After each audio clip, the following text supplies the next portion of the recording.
Hello chaps and chapesses, and today we are going to talk to Steffan about the Rio Grande.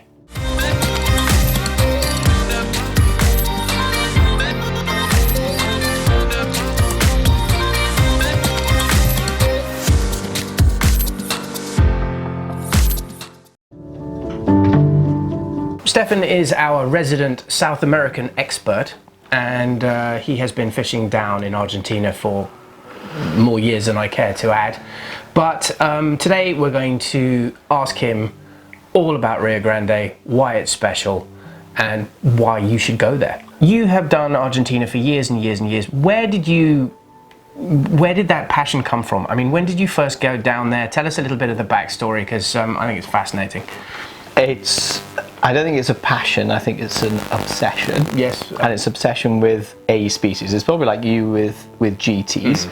They're not easy fish, but that helps manifest the obsession in a way. Because it's like permit fishing or something like that. I mean, for sure. In fact, the harder it is in some ways, the more obsessive we become. And I think the more you fish in general, you do look for those challenges. You're not looking for that easy fix anymore. If you enjoy sea trout fishing, you're always going to gravitate towards South America. You were talking about the Rio Grande, which will produce a sea trout of over 20 pounds every week. And that's not even, you don't even have to discuss that further. They will throw fish. So how did you learn about Rio Grande? Because you've been going down there for a long, long time before you ever became a fishing agent. Yeah. So I started going down there 19 years ago. So I've been going down there. Backpacking, weren't you? Yeah, backpacking. So basically it's, God, it'd be a lot easier nowadays with the likes of Google Earth and all that kind of stuff. But yeah, back in the day, it was the most detailed maps you could find. So just massive amount of research, and what could be, and it's a big thumbsuck. Basically, you're just kind of like, what will be, and if it's not, you move on to the and it wasn't the Rio Grande. It was and it wasn't. I've fished. Talking about main river systems, just on the island of Tierra Del Fuego, I've fished probably close to 10 different rivers just on the island. That's main rivers, not counting tributaries like the Menendez or whatever. Some turn out to be fantastic rivers. Some used to be fantastic rivers, as populations grow. So for example, the town of Rio Grande, just the sprawl of Rio Grande, that's killed some of the rivers in the area. So I started going down there backpacking and basically just spending probably a month at a time.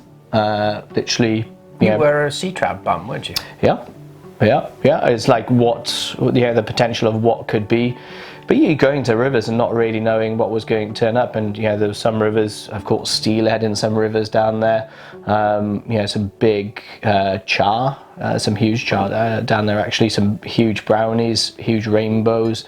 You never know what's going to be thrown up down there. So you've got the king salmon and the Rio Grande. People don't realize. A lot of people don't realize how Rio Grande started, or the fact that a lot of those fish were seeded. So there's all sorts of different species swimming around in the rivers. Yeah, and they took in some rivers and they just didn't take it. So I've actually stayed down there with the good old family. So I've seen a lot of the original diagrams for the hatchery systems. And now look at it. Yeah, and it's the same principle. Basically, what makes a good sea trout river is usually not a good brown trout river. And a lot of the rivers down there are fairly sterile in terms of invertebrate life, and they usually as a result can make decent sea trout rivers. And the food in the sea is a different matter, hence why you do get the proportions of those fish and the growth rates, phenomenal growth rates. Very few natural predators.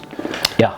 And there's no nesting, seals, even human predation from a perspective. The Rio Grande's the control on the Rio Grande from the fishing inspectors front, but also since catch and release was introduced down there. Can't remember when it was 20 years ago or something.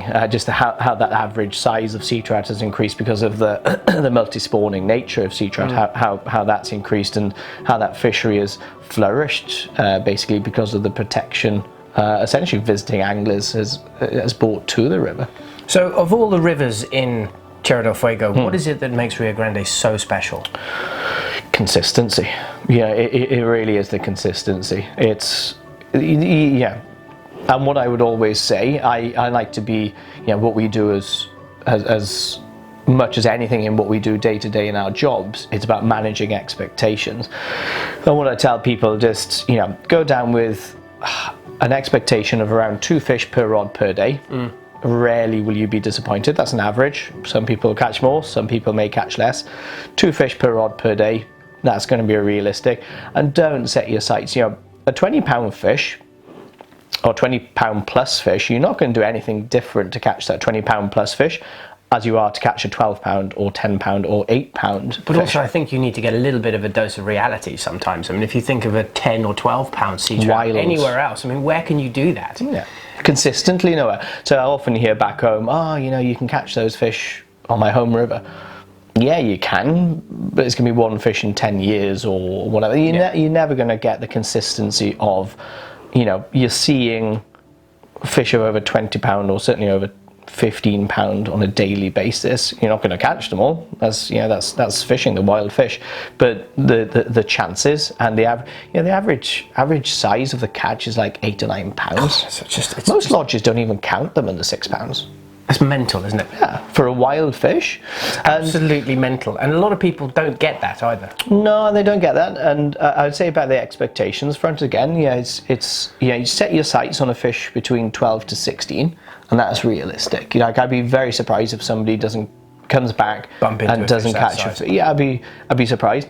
But then the fish above that, just be happy with a wild sea trout of 12 to 16. You get people now like disappointed. But I was expecting a 20-pound plus fish. I was like, again, there's nothing you're going to do differently to catch that fish. But at the end of the day, a wild trout of 12 to 16 pound is huge. It's huge. So I think that's a lot of it as well. People almost become spoilt to it, and yeah, it's managing the expectations, and sometimes different people put out different material. I think it's a very, very important point. Yeah, for sure. Mean, not to say that there are not 30-pound sea trout swimming in that river. Nearly every season, a sea trout of over 30 pounds is landed. It's almost incomprehensible. But it's also, again, you're not going to do.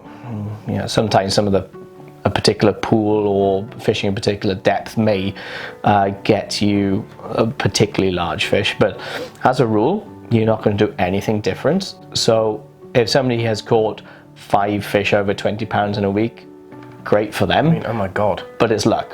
Yeah. Honestly, it is luck compared to the person that has caught, smaller fish. So it's not, you're not going to do anything different to lure that fish, essentially. Okay. Tierra Del Fuego, right at the bottom of Argentina, though. How do you get there from here? You are pretty much out there. You are out there. But for normal people headed down there, how do you get in? It's actually really easy. It's 2 flights. So if you're heading from, I'll talk about specifically from the UK. You have 2 daily flights, one with British Airways, one with Norwegian Airlines, direct from London to Buenos Aires. Easy. It's overnight flights. So the British Airways one is like departs at 10 p.m. and arrives in at something like 9 a.m. the morning after. Perfect. And then from there, the Aerolíneas, you have an Aerolíneas flight. They've actually stopped the afternoon flight, which is kind of annoying. So it tends to now involve an overnight in Buenos Aires on the day you arrive, and then flying very early the morning after down to Rio Grande. Or a lot of the lodges as well are actually flying down to Ushuaia, and Ushuaia is actually a longer transfer by road then to the lodges. Isn't Ushuaia the southernmost city in the world? Yep. Yeah, exactly. And actually a beautiful city, actually a really nice place to visit. Compared to, if I'm honest, Rio Grande, it's like an industrial, When I was in Ushuaia, it almost felt Scandinavian. Yep. It almost feels like a Scandinavian kind of port town. Yeah. No, it is. And you know what? The journey up from Ushuaia to the lodges as well is really, really pretty. If you're flying into Rio Grande, the transfer from there to the lodges is almost looks like an arid plain, basically. It's not, not. And you kind of think that Tierra del Fuego is all like that until you do that drive from Ushuaia, and you've got those huge U-shaped valleys and sort of greenery, and it's very pretty. And it depends on the lodges that you visit as well, which we're going to touch on. But as you venture further up the system towards the Andes and towards the Chilean border and stuff, you do get a lot of changes as you progress up the river system, basically. But yeah, if you venture over from Ushuaia, which again a lot of the lodges are preferring nowadays because of the flight times, it's a really pretty journey up through the mountains, basically. Stunning. Yeah, really stunning. But yeah, so it's 2 flights. It's around 13-hour international flights, London to Buenos Aires, and then 3.5-hour domestic flight. Pretty easy. It's actually really easy. And you get to have an overnight in Buenos Aires, which is quite an experience. You can, and that's what we do essentially. It depends what people want to tag on. If you want to tag on a few days, if you want to tag on some Dorado fishing, whatever essentially. But yeah, you can run a really tight schedule or be as flexible as you want and tag on some stuff. Cool. And Buenos Aires is a really beautiful, safe city. So actually, I would actually recommend at least a night there. Great hotels, and you've got that wonderful European architecture. And it's worth it for the steaks. Yeah, it is. To be fair, steak you can cut with a spoon. Steak, near enough at times. Oh yes. Yeah. And the Malbec. It's a Malbec. Well, yes. One without saying. It's a prerequisite, I'm afraid. Yeah. No, I think I agree with you. Yeah. Let's talk about Rio Grande itself. Let's talk about the lodges. I mean, really, I haven't been down there in a long time. Just run us through the lodges which are now on Rio Grande, because we sell most of them. Yeah, we sell or have more lodges open than any other agent, basically, which is great because that allows us to compare and contrast between the lodges and also tailor the lodge to the individual. Pick the right place for the right because person. If you just come through as an individual and you only have one lodge open, well, that's where you're going to be placed. But actually, and that's why we need that diversity, because people's requirements are diverse. So we need to tailor their experience levels or expectations to the lodge essentially, and having that portfolio allows us to do that. It doesn't kind of pigeonhole us with one option. So. And it depends on the time of year as well. Yeah, different times of year you want to be on different sections of the river. For sure. Yeah, but again, that's where we come in, and that's where our experience comes in. We know, I've been to all the lodges we represent. I've been to them all, and fished. Fished down there for 19 years or so. So I know where you need to be when. So working up from the bottom. So essentially. Right from the town, so you'd get to some of these lodges from 20 minutes, half an hour from the airport in Rio Grande itself. Right down the bottom, so if you're looking left bank, right down the bottom, right bank would be Virgin Maria, and left bank would be Stancia Maribeti, La Vigia. Just for those that don't, like me, get confused between left bank and a right bank. It's looking downstream, so it's always looking downstream. Okay. Left, so right. Virgin Maria is on the south side and Stancia Maribeti on the north side. So yes, right bank, Virgin Maria, left bank, Stancia Maribeti, La Vigia. Immediately above that, then you would have continuing on the left bank. So Stancia Maribeti is just a vast estancia, which would be a state essentially. Most people have no comprehension of how big these estancias in Argentina are. Yes. Just give us. You know what? I couldn't even. It's tens of thousands of acres. Tens of thousands. Absolutely enormous. Huge. But they need to be. So Maribeti is still a working estancia, sheep farming basically. So you further south you go, it is sheep farming basically, and further north you go, it's cattle. Yeah, that tends to be the split or the rule. But it's not very fertile land, so essentially you need vast areas in order to get the grazing. So it's still very much a working estancia, but it's a vast area. So they have, I would say, the prime of the middle and lower reaches. They have that left bank basically. The beauty of so they have then immediately above La Vigia, you have the lodge, Stancia Maribeti Lodge, and essentially they can, regardless of which one you're staying in, it's the same ownership, so they can follow the fish as need be. So it may involve. So they'll bounce you up and down their beat systems. No, they can move everybody regardless of lodges to a certain extent. As a rule, you are very much La Vigia fishing lower down and at the lodge fishing higher up. Yep. But that that boundary does. Yeah, for sure. They can follow the fish. So, but on the right-hand bank, then you have Vision Maria. Immediately above that, you have it's a small piece of water. You have Despedida, and then above that, so the confluence then of the Menendez comes in, which is a really important tributary and actually a fantastic sea trout river in its own right, especially for people that prefer single-handed rod fishing or actually just a contingency if the water is really high in the main river. It's nice to have an extra. Yeah, it's a stunning river. Actually, I love the Menendez, and I think the average size of the sea trout in the Menendez is higher than the Grande. It's a bit smaller and a bit more intimate, isn't it? Yeah, it's probably half the width. Yeah, and the Rio Grande itself. So Rio Grande, big. It's not a big river. Anyway, it's a really easy wadable river. It's like all gravelly runs and stuff. So it's a really easy. It's essentially just glacial moraine. Yeah, and it moves up to a cut bank, isn't it? Yeah. And just sweeps down through the valley. It's not a big river. Yeah, sure, if you go early, late season, if you've got a big flood or something, that's a different matter, but it's not a big river by any stretch. And then the Menendez is literally, half the width, but, great character river. But I think the genetics, I think you definitely have a higher average size in the Menendez as a rule. Catapin has the lower reaches of the Menendez as it flows into the Rio Grande. Amazing water, but nice flexibility. was the original lodge. That was Well, yes. So before, like back in the day, it was I think it was called Posada de las Sauces or something. It was called like literally in the town of Rio Grande itself. So that was the original where everybody, like if you've got some of the people that have been fishing down there for decades, that's where, and it still exists to this day. It's like a bed and breakfast, so people can still stay there. But that's where they used to stay, and then they would actually be drive them out. Driven up to the river.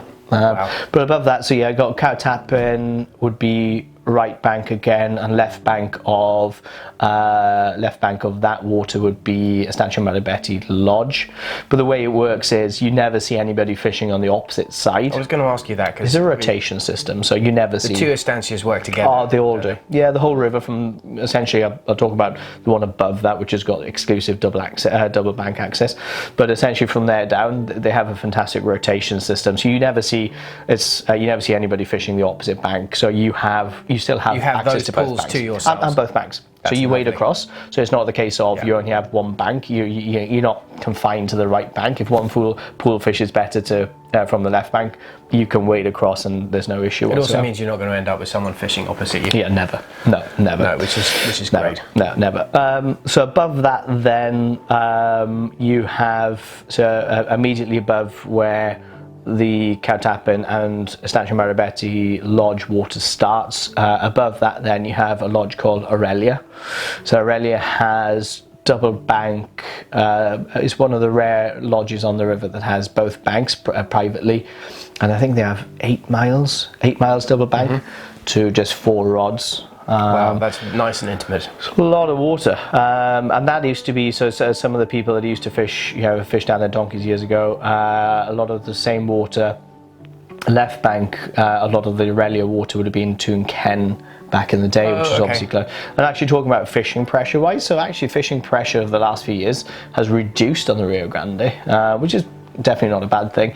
But you've had the likes of Toon Ken close, and you've also then had the lodges reduce the amount of rods they have on a weekly basis as well, which is great, especially if you have a low water year. That can really pay off. But pressure is definitely a comparative word here.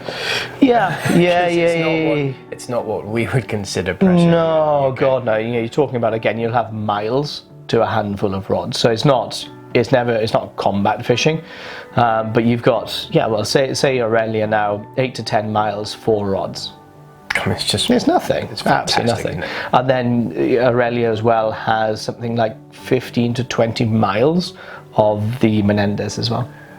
And Aurelia is just ideal for intact parties, isn't it? Intact small parties, they can take 4, or an intact party they can take 6 as well. That's just a great kind of intact party. Smaller groups, more intimate. But yeah, they all have, and this is the thing, they all have pros and cons. They really do. And then above that, then you have Ted Turner's Lodge, which is San Jose, and that will then, it's not basically, well, we do sell it. It's it's less well known than the majority of the lodges on the river. It's definitely less commercialized, but that will take you then all the way up to the Chilean border. Right. Okay. So now we're a long way up. Well, actually, no, you're not. If you look at the entire length of the Rio Grande, so it's over half of the length is up on the Chilean side.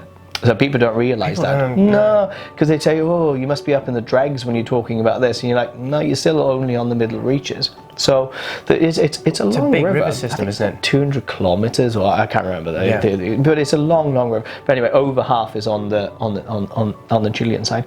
Now, actually, a lot of the important spawning tributaries are on the Chilean side too. And basically, the only lodge operating on the Chilean side now is Cameron Lodge, also one of the cheapest options in our portfolio.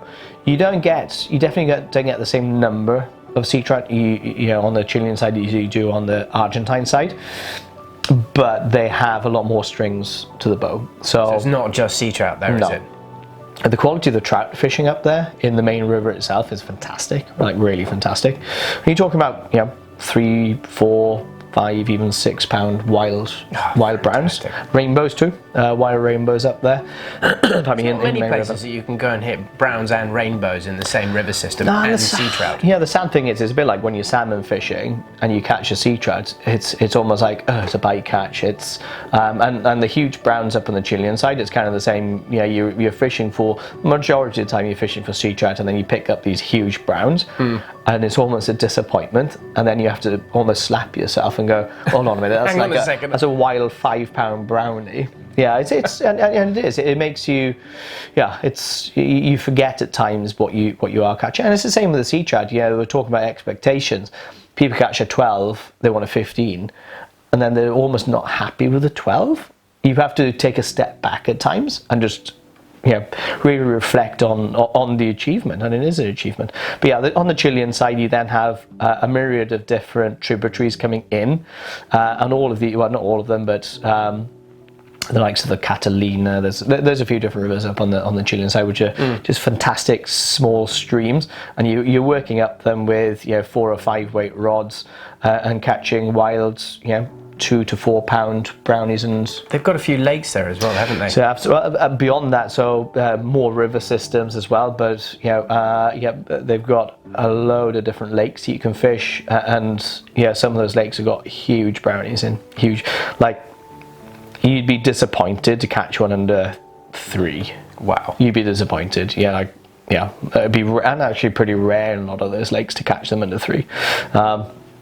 But this is the beauty of up there. And on the Chilean side, you can actually night fish. So there's actually a different rule to the Argentine side. You're not allowed to night fish in Argentina, are you? No, so it's kind of not that you actually need to. No, sunrise to sunset, but on the Chilean side, no, you can fish 24 hours a day to your heart's content, basically. So, and it does work. It really, really does work. The fish down there, they act exactly like a sea trout. It's still a sea trout. Yeah, they act like our sea trout. They really, really do. So the night fishing is prolific. It works really, really well. So for those that really like night fishing, you can night fish to your heart's content on the Chilean side. But what they usually do at Cameron, which is kind of cool, their schedule, they tend to, especially if it's a windless day, they tend to take you onto the lakes or the small streams and stuff, and then bring you back to the river in the evening, which would be then the best time to target the sea trout anyway. Right, okay. So they have that flexibility in their portfolio that allows that, basically. And you're only talking about 2 hours from the airport in Rio Grande to get up to the. Yes, it's really not that far, is it? It's not. And actually, it's easier nowadays. The border used to be controlled by the military. That used to be at times tough. I'll be diplomatic. And nowadays it's run by it's actually the tourist board, or not the tourist board, the immigration. Right. So it's a lot easier. Quite easy. Yeah, very easy. Okay. Very, very easy. In terms of season, Yep. when do you go to Argentina? So the season, I think the season actually opens down there in like November. But the early season, they do catch sea trout down there in really early season. I think it's the early season, and people don't realise there's actually a significant run of king salmon on the river nowadays. Well, you told me that yesterday, and I Right. had absolutely no idea. So I've seen them down there for donkey's years. They tend to target, there's a tributary, a big tributary that comes in on the Chilean side up in Cameroon, called the Rio Blanco, which comes out of Lago Blanco, and that tends to be where, like, I think virtually all of these kings. So they obviously seeded them there 40 years ago. No. I think No? most of these have actually been hatchery release. So on the Chilean side, I believe they've actually come around. So I think most of them are actually the fish farms on the I believe these have actually been they're not They've seeded. just found a new home. Yeah. And a lot of, and it's the same. Most of the rivers, I think the Rio Serrano on the Chilean side and stuff. A lot of these rivers. Yeah, they've actually. It never ceases to amaze me how incredibly resilient fish species are. Yeah, They will always find a way. exactly. If you can give them an environment and a natural habitat to breed in, they will. Yeah. If it's there to be occupied, basically, if there's a void there. Early season. They also catch a handful of steelhead as well in the early season. Again, not many people know that. Mm-hmm. The steelhead's really rare down there, but they do get sea trout, kings, all that kind of stuff early season. I wouldn't recommend going down that early. Your peak season is definitely January, February, March. Yeah. That's your key 3 months, basically. Where you need to be really depends on how early, how late, all this kind of stuff. But that's essentially where we come into the equation to tell you, and again, our portfolio allows that. We can tell you where you need to be, where you need to be when. I mean, it's important, because otherwise you could end up in the wrong place and fish haven't reached there, or It's not. You're not going to see. It's not that you're not going to get any fish, but you're not going to be where you need to be when. It's the same as. It's a long way It's to go. migratory. It's a migratory fish. I mean, let's be honest, it's a very long way to get all the way down there, and if you're going to go all that way, you want to maximise your chances. For sure. Why wouldn't you at the end of the day? Yeah. It's a lot of money. And it's so the season, it's January, February, March. Yeah, tends to be the prime of the season. We, as a rule, don't tend to sell much fishing from the end of March to the end of the season. For the people, So when it's spawning. Yeah, no, and they'll basically start ripening for spawning. Yeah. I tend to find it, we are in the business. Yes, we are in the business to sell fishing trips, but also that's not shouldn't be to the to the demise of the fishery. Or what we try and do is basically put people down there when they need to be down there, but also respecting the fishery at the same time. So we don't tend to, as a rule, sell much after the middle of March. It does continue. I think it continues into May, and honestly, I personally find it pretty unethical to fish for them that late. Like, some of those fish are nearly dropping, and if you're looking at multi-spawning nature of sea trout, and just looking after the well-being of the fishery moving forward, personally, I think the fishery should stop in beginning of April or something. It always used to do that, didn't it? Second week of April, it used to finish.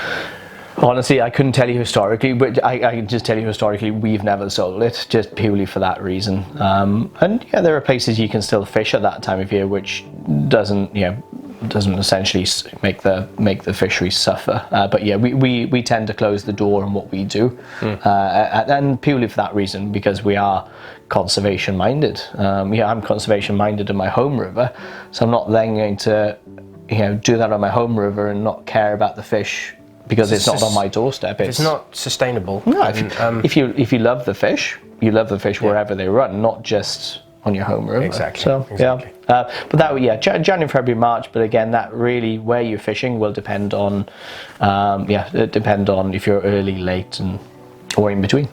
Okay, well, let me ask you this. I am a European salmon fisherman. Why should I go and fish for sea trout in Argentina?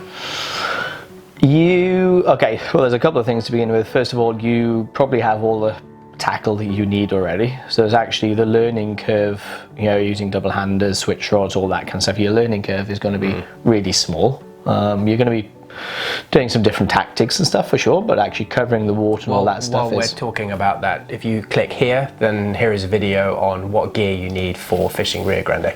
Well, that's important actually, because it's just as much as anything, the elements down there, and it helps your enjoyment of the trip at the end of the day. So it's as simple as that. If you prepare, you're going to get more out of the trip. That's the same with any trip. Anyway, yeah, for sure. It's also half the fun. Buying new gear.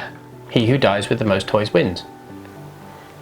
Can I have your gear? No. Oh, okay.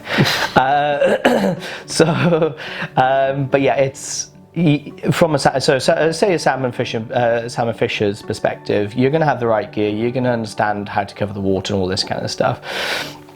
The appeal beyond that is, the run size and the average size of the fish. You are talking about fish. Your average size is bigger than grills. So we're talking about the average size down there is 8 to 9 pounds. So if you're talking about 5-6 pound grills, so first of all, you're talking about fish which are probably bigger than the average size that you're normally targeting anyway. But then at the end of the day, you've got a chance of a 20 or even 30 pound plus fish.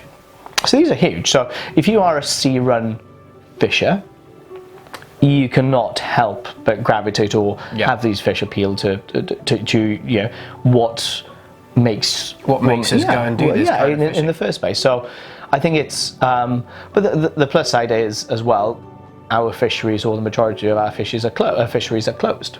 So you are going at a time of year where it's their summer. So you're extending your season. Yeah, for sure. It's it's kind of dovetailing in a way, and also if you're a keen shooter, if your season's ending at 1st of February, I think, for pheasants or something, you still got a month and a half of prime fishing down there ahead of you.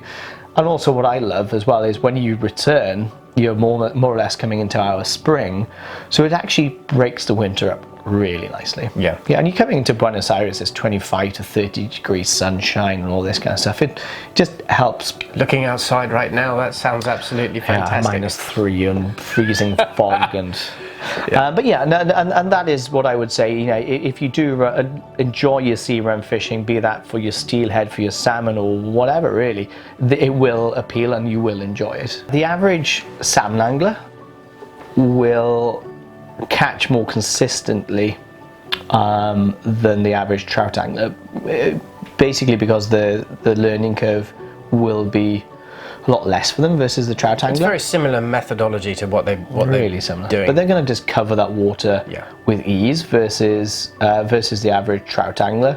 Again, it's not a big river, but I think the level of control and how easy you can cover the water. So a salmon angler, again, it will be a very natural environment to them. And especially again if the wind kicks up, if an average trout angler, and you do see or even a saltwater angler, if you're turning up with a 9'8" weight or something, you're gonna if the wind kicks up, battle a bit. You're gonna battle. But also if you're chucking sort of string leeches and stuff like that, you don't want to be doing that on a single hander all day, every day. Honestly, you don't. It's just, you can do it, but it's going to kill you. It's really hard work. You're going to be You're going to need a massage on your shoulder afterwards. A switch rod. Honestly, I fish probably 90% of the fishing conditions I fish with a switch rod down there nowadays. But also, I think with modern technology, you've got switch rods which are more than capable of A, casting the same distance, and B, handling much larger fish. So why not increase your enjoyment by using a smaller rod? Totally agree. But the learning curve again, so a trout angler, just adopting that bottom hand basically, the learning curve on that. And like we would say, regardless of, if you're going to the Rio Grande or anywhere else in the world, just try and get a lesson or two before going, because what you don't want to do is spend all that money and then be getting lessons when you get there, because that's essentially wasting your valuable time. It's the same with every single trip. You don't want to be wasting half of your trip just to get up to speed. Exactly. Yeah, exactly. Okay. You did mention the wind, Steph. Now, the wind is obviously one of those things that people do talk about on Tierra del Fuego. I do remember in the earlier days being told that it sort of blew the doors off cars. Yeah. Now you have to be careful. You'll see the guides nearly always point where they park. They'll always park in a direction where the wind. Yeah, because it would blow the door off the hinges. Now, can that be? I mean, I know wind is wind, but I think it's one thing that people are concerned about when going to Tierra del Fuego. So what can you tell us about that? Yeah. What you will hear, and it is so true. The wind is your friend. The wind is definitely a friend. So there's a few things about that. So first and foremost, the wind is virtually always downstream.